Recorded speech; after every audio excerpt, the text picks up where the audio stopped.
Baik, mari kita lanjutkan pencatatan yang harus dilakukan oleh investing selama obligasi tersebut belum dilunasi atau ditarik.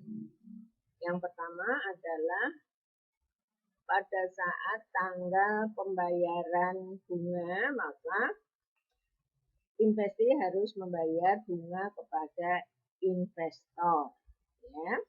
Nah, itu juga tergantung pada transaksi saat penjualan, apakah terjadi bertepatan dengan tanggal pembayaran bunga atau tidak. Saudara lihat, nak, mulai halaman 7 bagian bawah ya sampai 9. Di situ diberikan contoh. Yang pertama adalah tidak ada bunga berjalan. Jadi transaksi penjualannya pada tanggal 2 Januari 2015, maka selama obligasi tersebut belum ditarik, maka investasi akan membayar bunga pada tanggal 2 Januari tahun 2016. Ya, jadi penuh 1 tahun, sehingga ayat jurnalnya adalah beban bunga di debit, kas di kredit sebesar bunga yang harus dibayar, yaitu selama 1 tahun kali bunga per tahunnya tadi 12% kali nominalnya 100 juta. Ya, kita lihat contoh di halaman 7. Baik.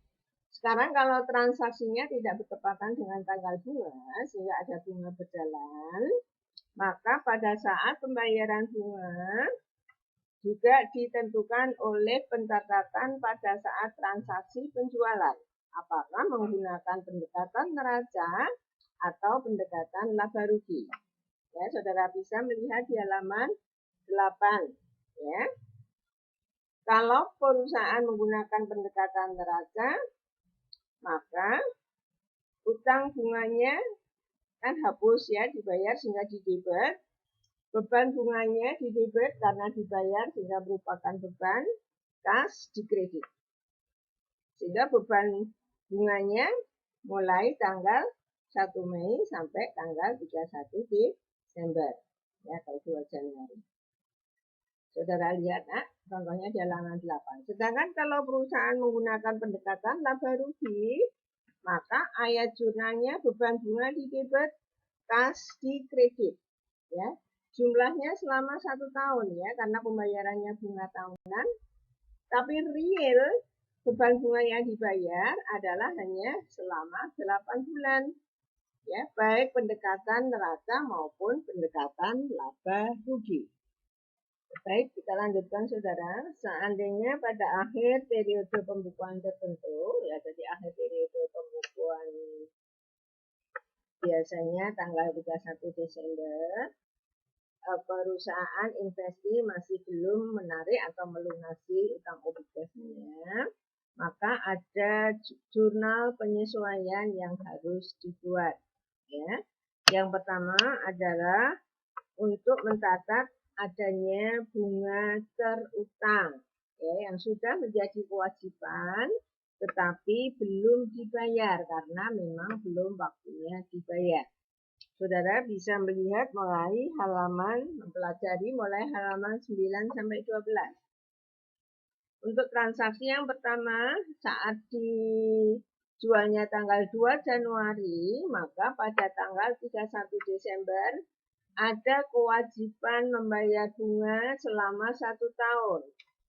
Ya, tapi belum dibayar karena bayarnya masih tanggal 2 Januari tahun berikutnya.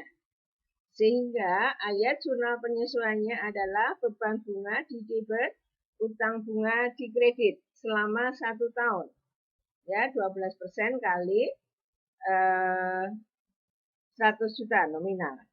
Tapi kalau transaksi yang kedua terjadi pada tanggal 1 Mei, maka kewajiban membayar bunga ya adalah mulai 1 Mei sampai 31 Desember, yaitu 8 bulan. Ya, sehingga ayat jurnalnya beban bunga pada utang bunga jumlahnya selama 8 bulan, 8 per 12 kali 12% kali 100 juta. Kemudian pada awal periode berikutnya saat tahun 2016, saudara boleh membuat jurnal balik, boleh tidak. Hanya saja hati-hati sekali lagi saat terjadi pembayaran bunga, ya, realisasi pembayaran bunga. Ya, saudara bisa melihat di halaman 9 sampai 12, nah, sampai 11 ya, untuk penyesuaian untuk beban bunga terutama. Kemudian, jurnal penyesuaian berikutnya adalah untuk amortisasi agio maupun disagio.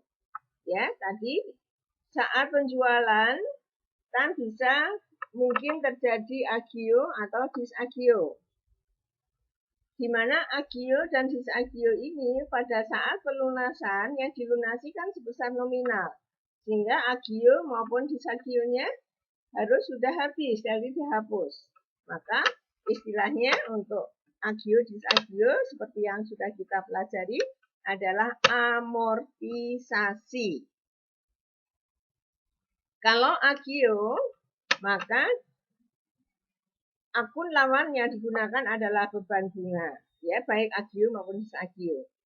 Saudara lihat, nak, mulai halaman 10, 11, 12 ya. Agio utang obligasi di debit, kalau agio beban bunga di kredit, ya. Pada saat terjadi transaksi penjualan kan agionya di kredit.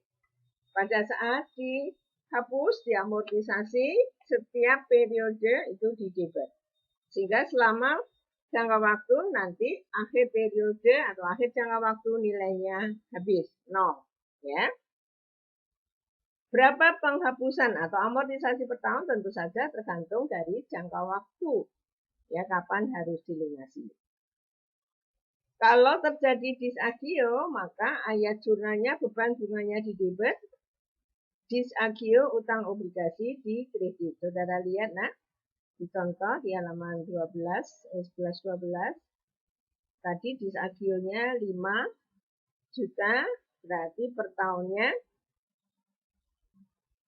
1 juta, maka kalau pembeliannya awal periode 2 Januari, maka beban bunga debit disagio di kredit sebesar 1 juta. Tapi kalau pembeliannya di awal periode ya, pembukuan pada tanggal 1 Mei, maka yang diamortisasi hanya 1 Mei sampai 31 Desember. Silahkan dipelajari, nak, halaman 9 sampai halaman 12.